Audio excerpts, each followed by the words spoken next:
Thank you for joining My Odyssey with Raymond Douglas Chong. Before we get started, a few housekeeping rules.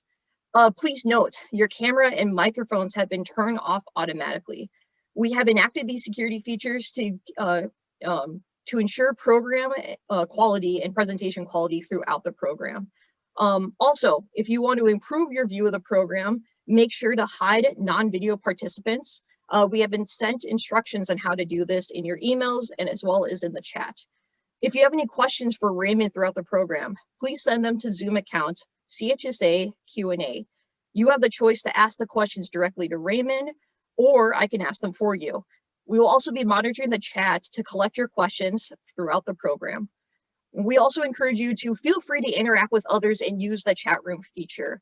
We ask that you are respectful of participants as well as your host and presenter, and also adhere to CHSA's values of inclusion and diversity. Now, if you decide that you don't want to engage with the chat, that's okay. Just make sure you don't press the chat button. Also, big shout out to CHSA support team of Jeffrey, Sho, Kevin, and Chilu. Now, they're working behind the scenes to ensure high program quality and also engage with you in a virtual setting. Now, I would be remiss not to mention that the last few weeks have been very challenging for our community. Asian American communities across the country have once again shown resilience and joined together to combat historical racism. During these times of challenge, it's important not to just denounce violence, but also equally important that we celebrate the stories and individuals in Chinese and Asian American communities that have helped shape America. That is why I'm excited and thrilled to welcome Raymond Chong to share his family history and ancestral roots. Raymond Chong is a senior railroad manager in the Oregon Department of Transportation in Portland, Oregon. Born and raised in Los Angeles, Raymond is a sixth-generation Chinese American with family roots extending back to the California Gold Rush. As president of Generations LCC, Raymond writes stories, pens poems, composes lyrics, and makes films. He has also written journal articles for about Chinese American experiences for CHSA and the Chinese Historical Society of Southern California. Additionally, Raymond is a staff writer for ASM News. I would now like to turn the show over to Raymond for an introduction to his documentary, My Odyssey, Between Two Worlds. Well, howdy. I'm actually in Texas, Lone Star State, and I thanks Maggie and the crew for this opportunity to be with you this Saturday afternoon. My Odyssey, Between Two Worlds, is about my journey since January 30th, 2003. And timely, it's Qingming Festival, ancestral respect and honoring the past. But again, echoing back, January 30th, 2003 was the beginning of my personal odyssey 18 years ago. Before January 30th, 2003, it was an outward pursuit of the American dream. Since January 30th, 2003, it's been an inward journey of my true roots. Before January 30th, 2003, I knew nothing about my Chinese roots, my heritage, my legacy. I knew nothing other than I love chop suey. I like Chinese traditions. But because I was so whitewashed, I was away from my roots, my true roots as being Chinese. And before that, I realized we had dark secrets, painful shame, hidden tales on my families here on Gold Mountain in America. But now I learned 172 years of history of my family, my forefathers since 1849. 7 generations on Gold Mountain. I'm 6th generation. My son, Kinji Kao Chong, is the 7th generation. And out of 7 generations were 5 sojourners because of the circumstances of America, the Chinese Exclusion Act, the anti-Chinese hate. But of them, we had the gold rush, the gold miner, the Transcontinental Railroad worker, the gambling parlor and opium den in Boston Chinatown, the chop suey restaurant in New England, the Chinese snack club during the golden age of the Chinese nightclub in San Francisco Chinatown, myself, a civil engineer, my son, a filmmaker in Hollywood. And we all have continued to pursue our American dream since our advent here in Gold Mountain. But going back across the Pacific Ocean are my village, my ancestral home, Longkong, the village of Dragon Hill, of Kaiping, of the Great Pearl River Delta in Guangdong, as you can see in the map. And my village dates back to 1506 AD. And here in the Wuyi region, or Sayup, are the sojourners, the pioneers from China, from the diaspora into America since the 19th century to now. And from my village is the mountain of the 8 Immortals crossing the sea. And at the Funshan, the hill of the flying swan, are the tombs of my ancestors, my forefathers, 8 of them, now including my great-great-great-grandfather, my great-great-grandfather, and my great-grandfather.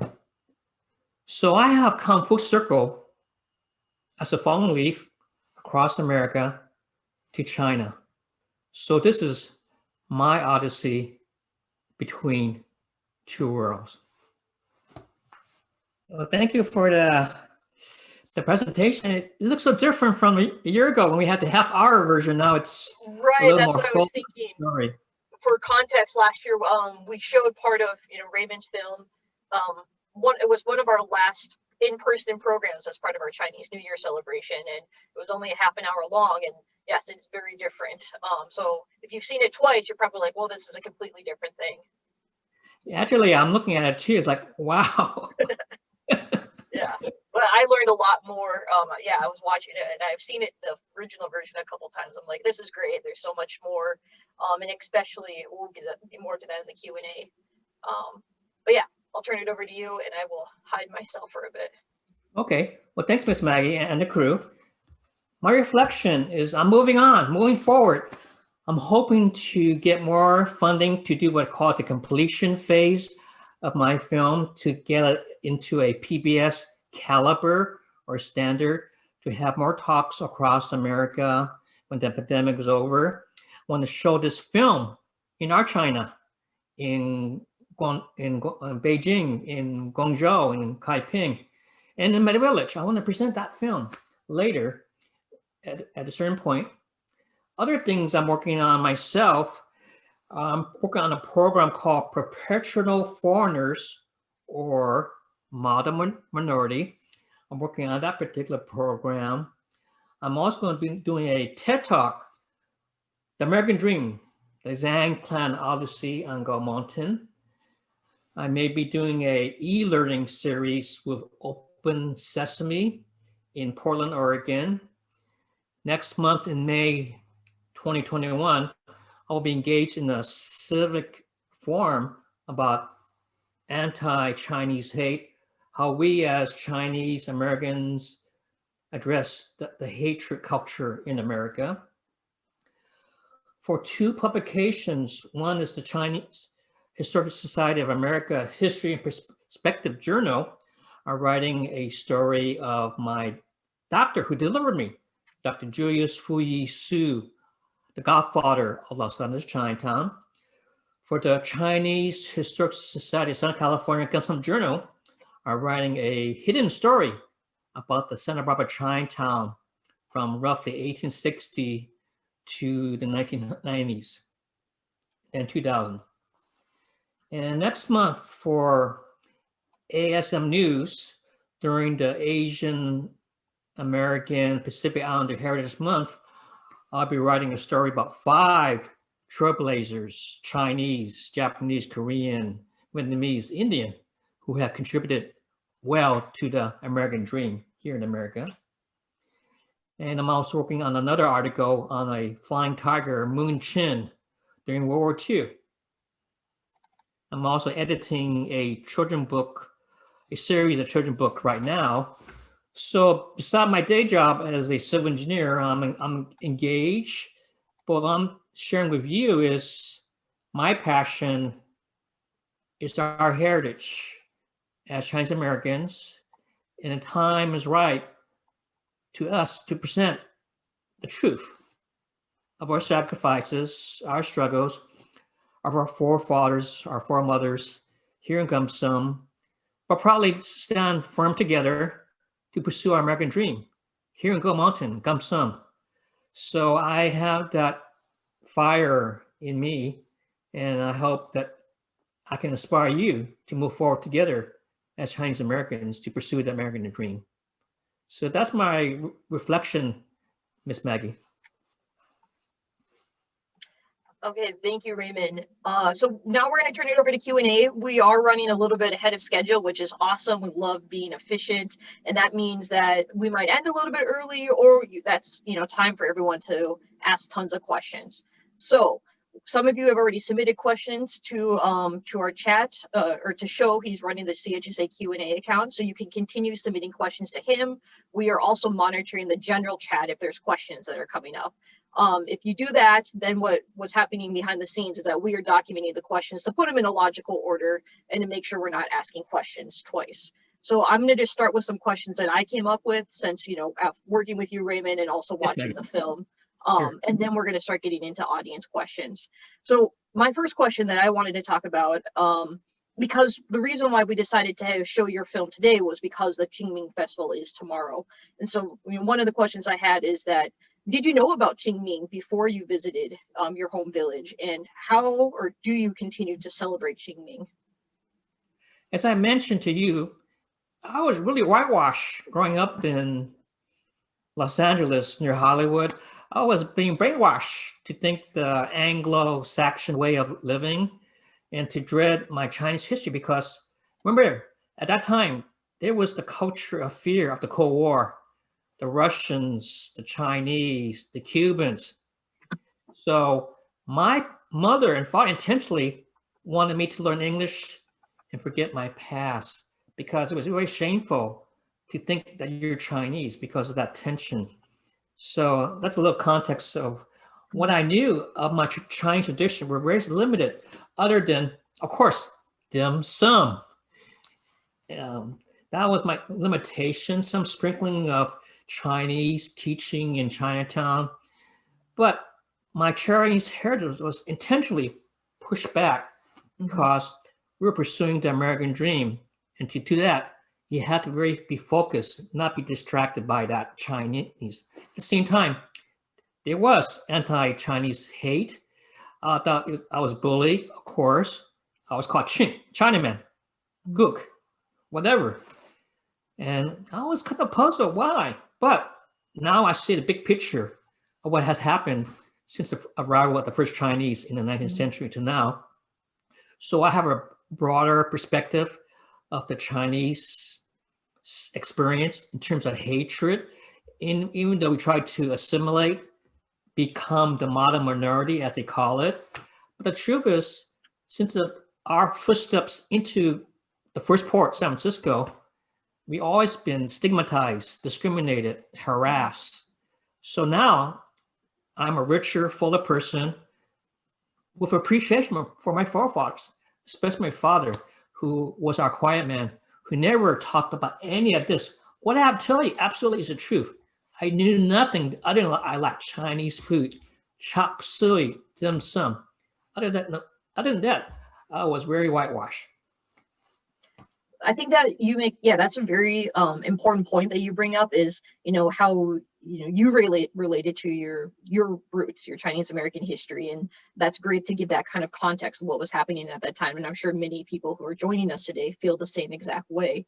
One thing in my role as an education and program coordinator, I know that there's a lot of young people who feel that kind of disconnect to their roots, because I think they had fathers like yours who are maybe more quiet and didn't talk about that family history. So, and it's been great. And we have a couple of interns on today. So working with them, I know how they are excited to reconnect with their family roots. So I think it's important that we, share these stories and, talk about these intergenerational things that are happening. We had two questions kind of related to that idea as well. One of them was, how was it like working with your son to explore your family history? That's something new that you've added into the documentary.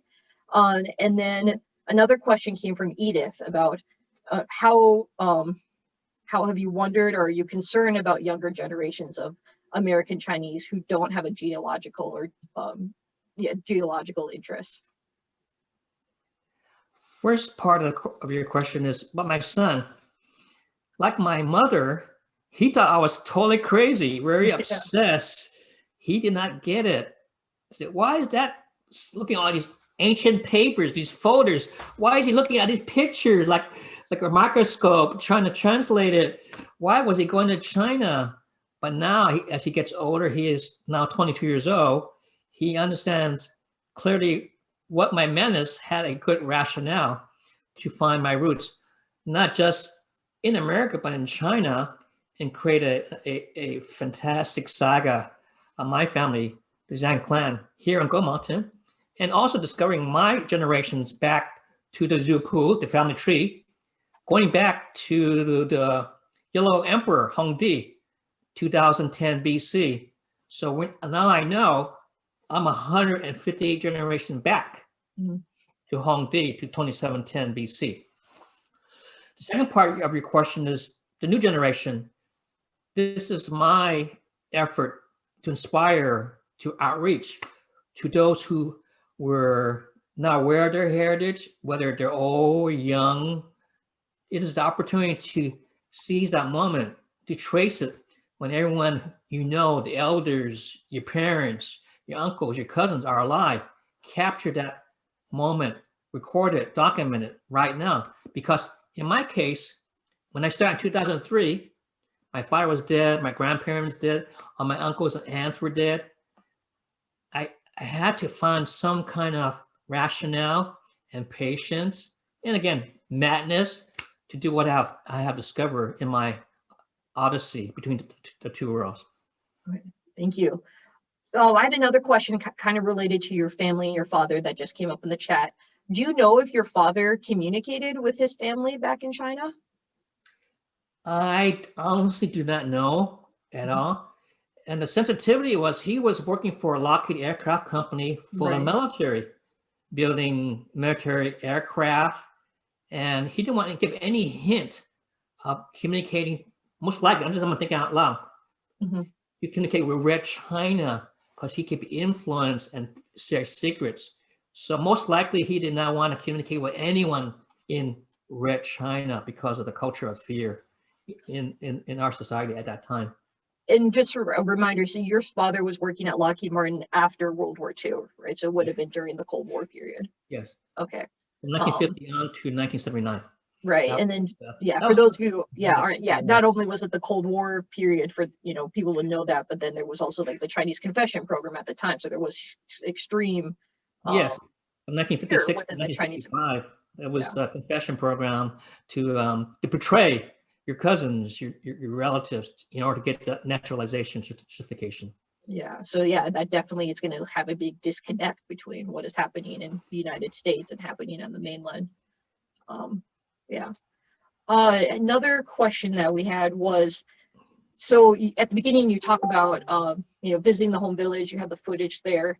One of the things you talked about is you mentioned how excited everyone was to speak with you. So 2 questions about that is like, how many times have you actually been able to go back to your home village? And then for you, what is that, biggest takeaway of being able to actually travel back to China and back to Kaiping to connect with your ancestor roots?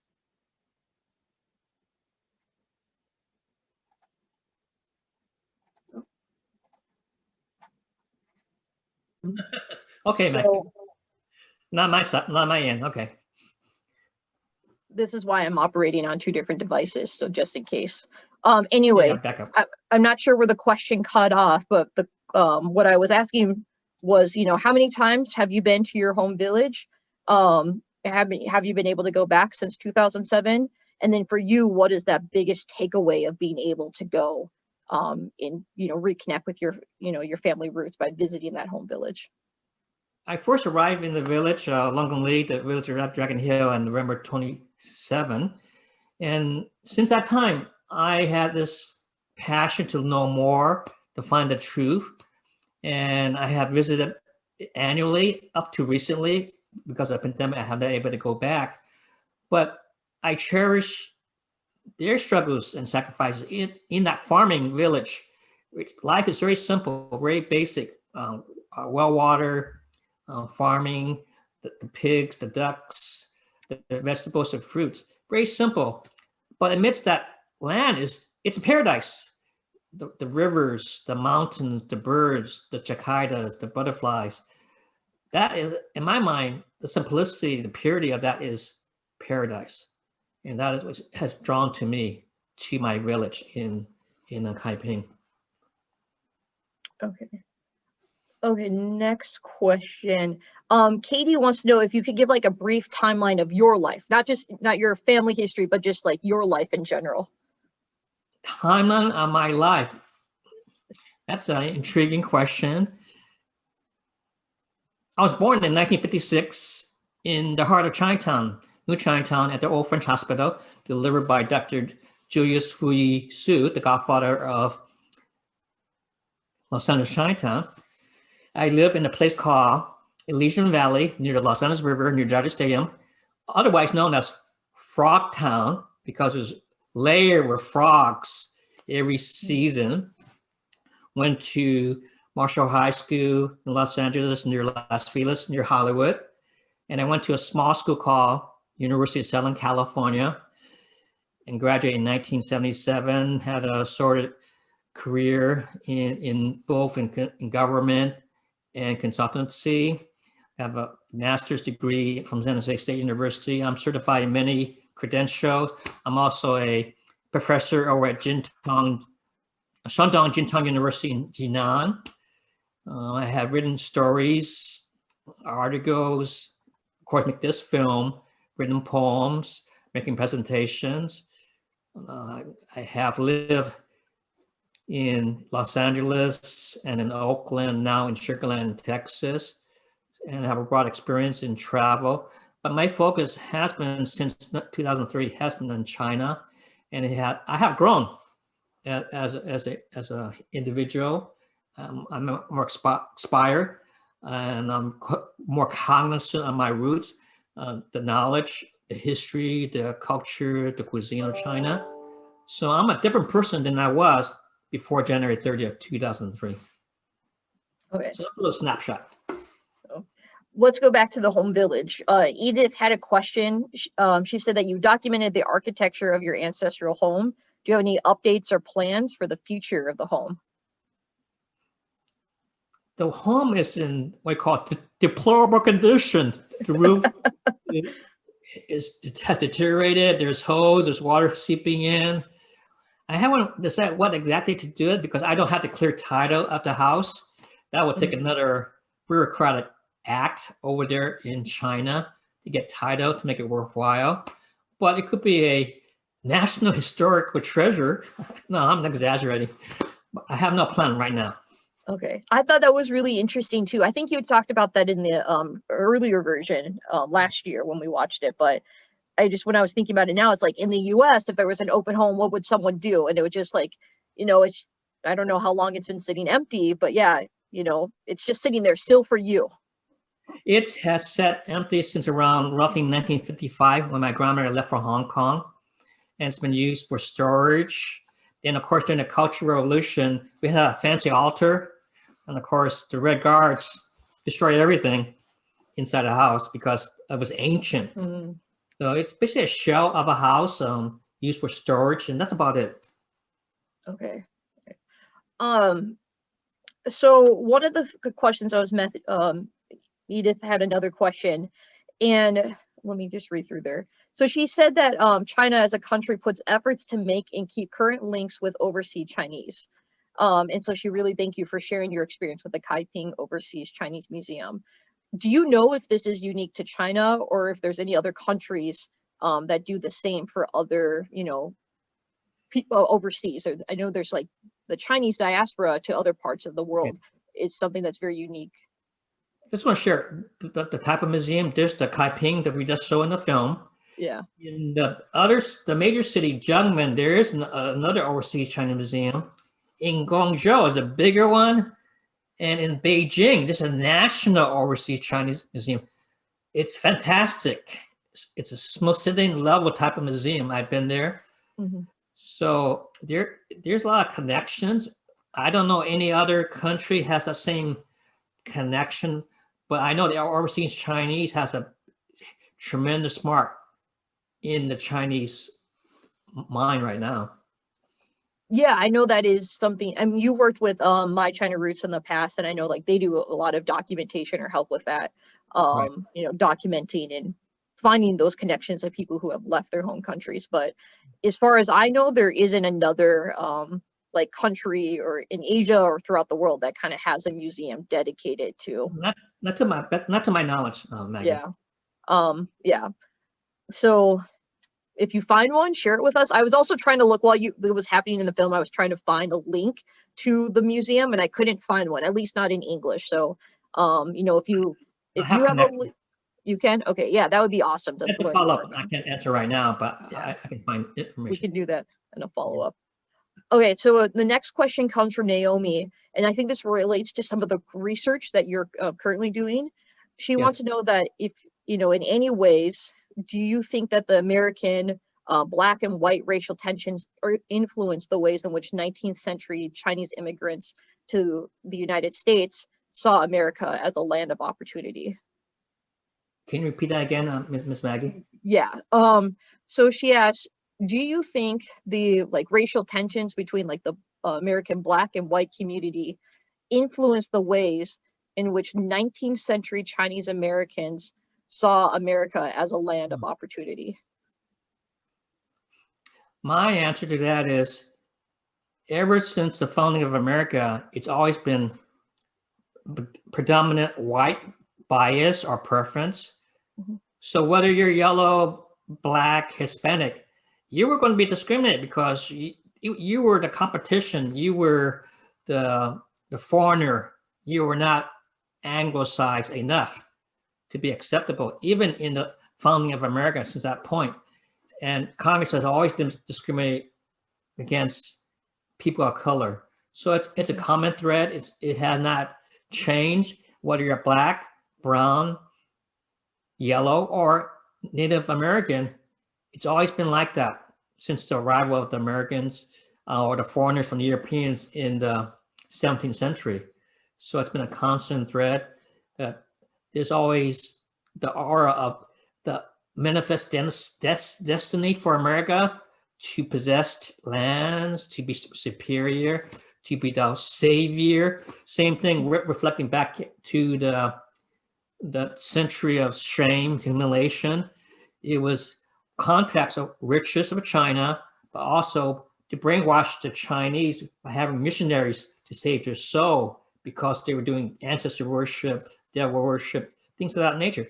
It was intentional to justify their evil means.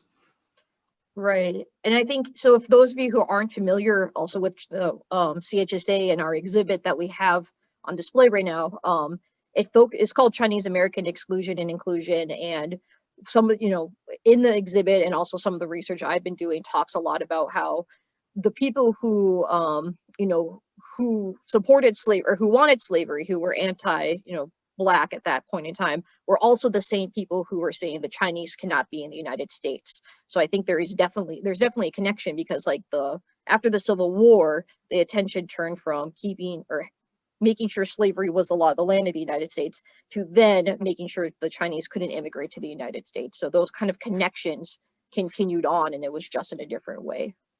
Yes. Yeah. Next question, so a little bit more lighthearted, comes from Linda. She wants to know what inspired you to start writing poetry. What inspired me was my first Qingming on May 8th, 2009. And in that moment, at that time, I was so engrossed of being Chinese. And actually, I dreamt in Kaiping. I was thinking Kaiping. I was actually talking Kaiping. It was that subliminal moment. And it was on that May 8, 2009, and then Qingming, it was like a thunder had struck me that I was inspired to begin the art of writing poems. Before that moment, I never wrote a single poem. I had no clue what a poem was. But since that time, I have written over 1,000 poems. I've published 3 books, working on another series of poems, mostly about Amor, a little bit my roots, but that was the moment what inspired me on May of 2009 when I had a Qingming, because that moment was so special because in addition to my thinking in Kaiping was meeting the other family I didn't even know about from Hong Kong who had heard about me, and the dash from Hong Kong to meet me in that village and came in as I was doing my Qingming unannounced, just showed up. I mean, that was an amazing moment. The other family, which I never knew about, just showed up. And another moment at that time was I had a presence of my forefathers rejoicing my return to them. I felt them. And there's a picture, I believe, of a ghost of spirit above me at that very moment when I met the second family. Right. Oh, that's cool. That's very cool. So you,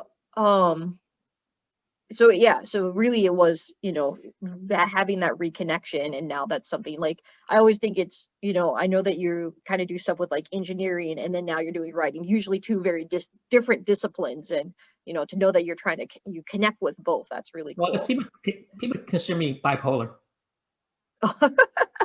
Well, I wouldn't say that. Yeah, I wouldn't say that, but it was just kind of like, I think that's, there's a lot where people kind of find themselves their niche, and they like, it can't express themselves artistically if you think more in the science. But I think that you're able to kind of bridge those two, again, between two worlds. You're trying to bridge this kind of science and the art kind of sides of you. Yes, I'm trying to balance it, and it had added a better texture to my life instead of being the geeky engineer that I was before. Yeah, awesome. Actually, speaking of the engineer and kind of your work that you do with the Department of Transportation, one of the things I had a question about is like, do you feel like a personal connection to your ancestors with the work that you do in infrastructure and transportation? I do, because it took engineers to build the Transcontinental Railroad, to blast through the tunnels, to lay the tracks through the Great Basin Desert in Nevada, Utah. Now I'm building highways, railroads in the same way. They require engineering. So I am following that path that was set by my great-great-grandfather on the Transcontinental Railroad. So in some aspect it mirrors that, because I have worked on railroad. Oh, cool. Union Pacific Railroad. So yeah, I thought about this when your son mentioned, he was like, it's so great, he was so interested in learning about like what his ancestors did to help with the railroad, and he said like now everything is modernized, but I was like, but your dad, he's continuing to help out with transportation and infrastructure, and it's kind of continuing on the legacy in a different way. Yeah, and I'm also writing an article for the Southern Pacific Technical and Historical Society about the second Transcontinental Railroad from Lathrop, California to Los Angeles to Yuma to Deming, New Mexico, in the day of the Golden Spike in 1881. That's another venture I'm working on right now. Okay, awesome. So we have another question from Edith. Thank you, Edith, for all your questions. And we're almost wrapping up with questions. So if you do have more questions, send them in, or else we're going to wrap up a little early. But Edith's question was, do you believe that there is a growing movement for American Chinese to not only document, but now create documentaries to share publicly their genealogical discovery journeys? This is a true statement that she's portraying. There's an impetus, a sense of urgency to share that story. As you well know, in our American history textbooks, it's very whitewashed, very narrow, very Anglo-centric. Mm-hmm. So we need to seize this opportunity to present our story, like the Asian America, the Chinese American experience on PBS, but to be a little deeper and not be very factual, but connect on both ends of the spectrum, whether you're color or white, whether you're Republican or Democrat. Now, we're part of the American tapestry. We need to blend it together, sew it up, that we're one fabric, one unified place. So it's very important to press some documentary, just amazing stories. for my ASM News, I'm writing so many stories about trailblazers, unbelievable stories. CC Yin. I mean, a guy who came with $100, now he's a multimillionaire many times over. I mean, those are awesome tales and what he's doing to present to help the Asian American cause in politics. Thank you. So another part, kind of a follow-up to Edith's question, she was wondering if, there's a platform that we could do like an online film festival. I know, Edith, you had directed that towards CHSA, but I don't know. Well, I actually want to start with you, Raymond. Do you know if there's a way, you're doing a lot of writing, but is there another way that people can go and share their stories that you're aware of? Maggie, across the country and in Canada, there are many film festivals that are happening.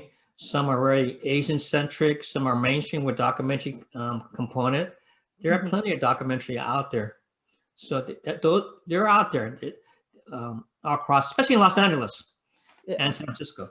That's a hotbed of filmmaking and documentary. So the venues are there already for such films of that nature.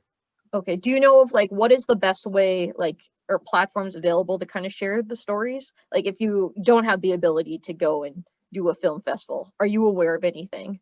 The best venue is YouTube. YouTube? Okay. That's what I was. Yeah, YouTube, if you can do it personally or like on your own kind of platform. My suggestion, like what CHSA is doing, is I think that would be great to like have that kind of online film festival, but it's always about bandwidth and who can do it at the moment. So I think that would be something to explore in the future.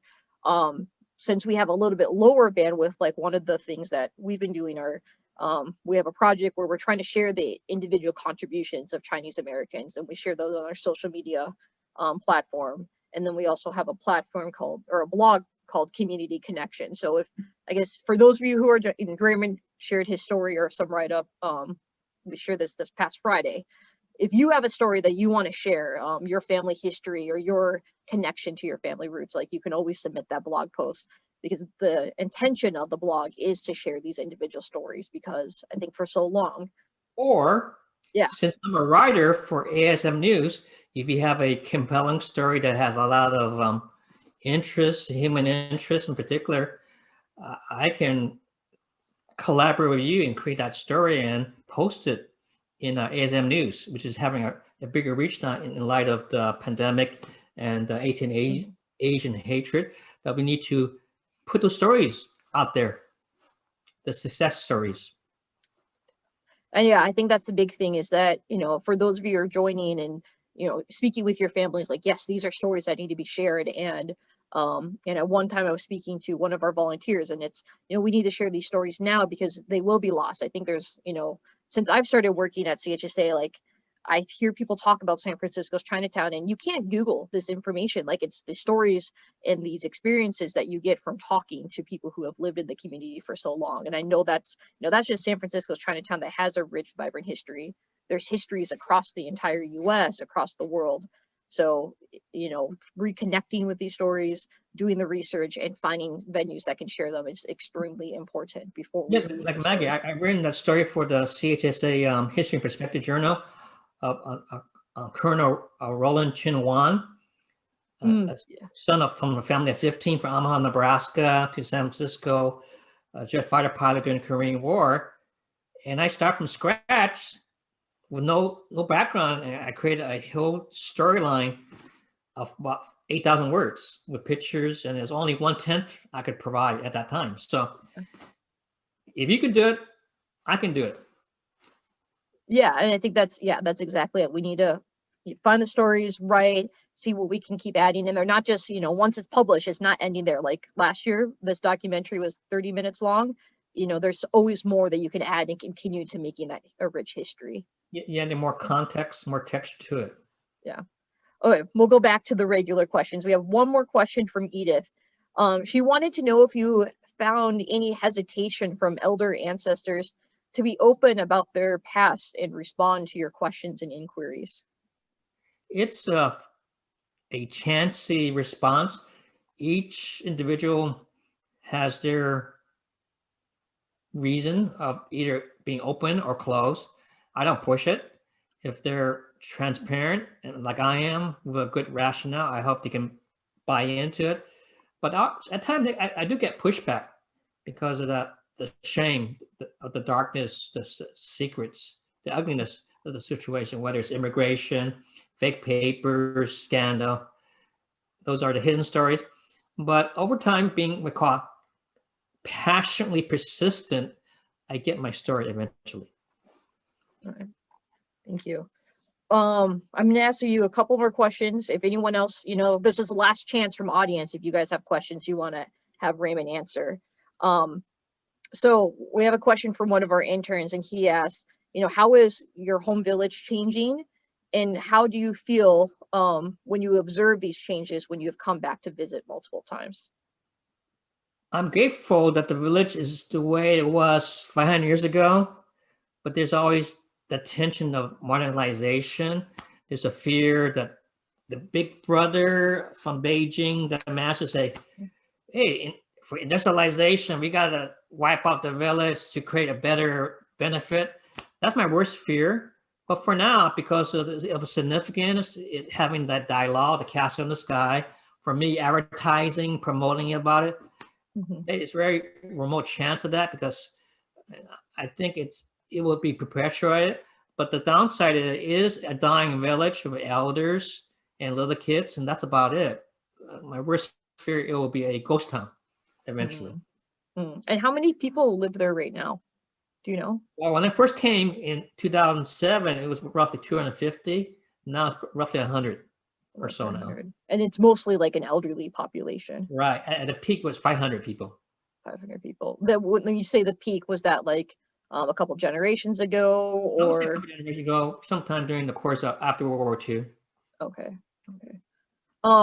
Okay. Yeah, and I think that's a big thing. Is more urbanization in these smaller villages. Yeah. But it's so remote, so it's not next to the big towns, so it's highly unlikely in my mind. Yeah, I guess I feel a similar connection because actually I've been in South Dakota since like November because of the pandemic, and my hometown has 100 people in it, so I feel that like, oh yeah, that's really small and people can't believe, especially because I used to live in South Korea, and like Seoul was one of the biggest cities in the world. South Korea, that's a mega city.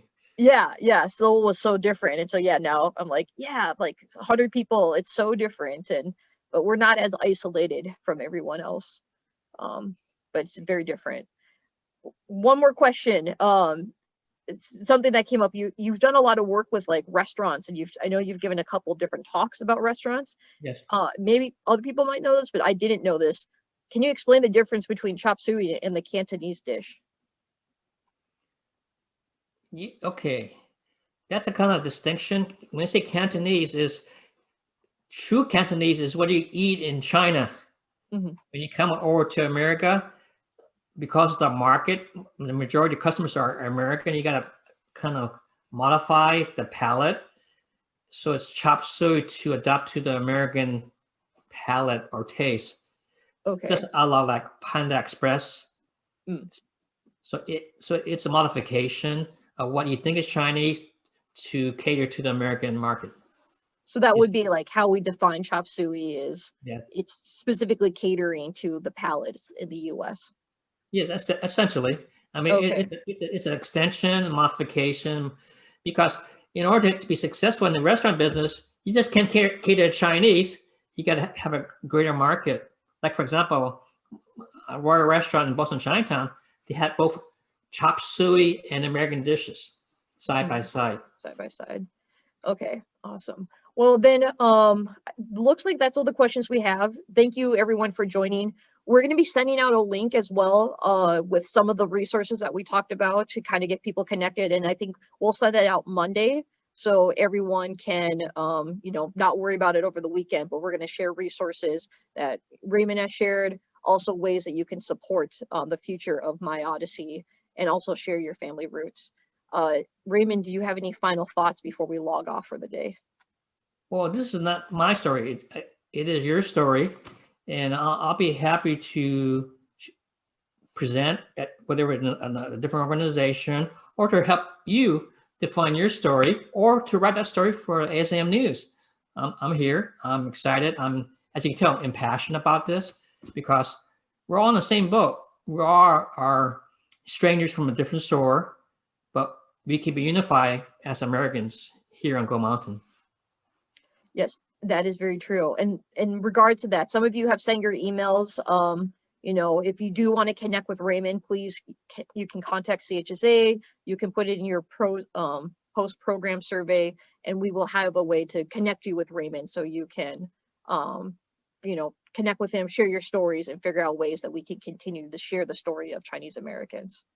And you can find me a lot on YouTube. I've been involved in a lot of programs lately. Yeah, awesome. So, and we also, when we can, we try to share Raymonds stories on our Facebook channel as well. So we'll figure out ways that you can continue to engage.